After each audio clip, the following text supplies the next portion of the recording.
हाय, मी doctor Jaydeep Dinkar More, MS आयु स्त्रीरोग प्रसूतीशास्त्र तज्ज्ञ.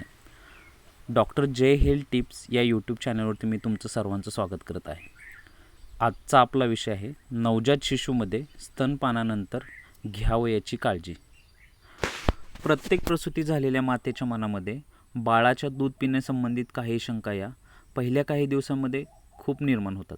जसं की बाळ व्यवस्थित दूध पित नाही, बाळ तोंडातून दूध बाहेर काढत आहे, सतत रडत आहे, बाळाचे पोट व्यवस्थित भरत असेल तर का, बाळ व्यवस्थित ढेकर देत नाही, बाळाची झोप पुरेशी होत नाही, अशा बऱ्याच समस्या तिला निर्माण होतात.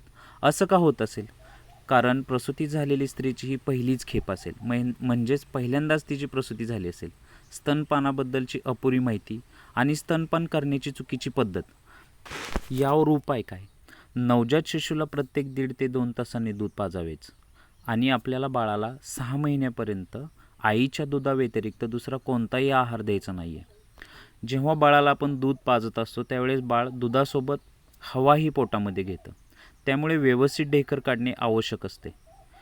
यावर आता पुढील पद्धतीने स्तनपान करावे आणि त्याच्यानुसार ढेकर काढावी.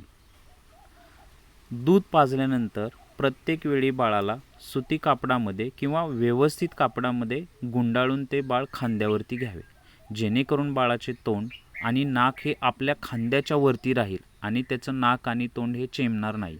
बाळाचे पोट हे आपल्या छाती व खांद्याला लागेल आणि आपला दुसरा हात बाळाच्या पाठीवर खालून वरती फिरवावा, जेणेकरून बाळाच्या पोटातील हवा ही ढेकरमार्फत बाहेर येईल.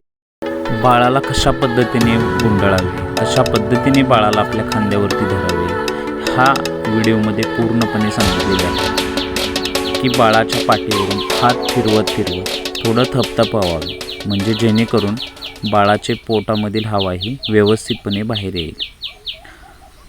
याचा फायदा काय होईल? यामुळे बाळाच्या पोटातील हवा ही तोंडावाटे पूर्णतः बाहेर येईल, त्यामुळे नवजात शिशूमध्ये होणाऱ्या समस्या टाळल्या जातील आणि बाळ निरोगी राहण्यास मदत होईल.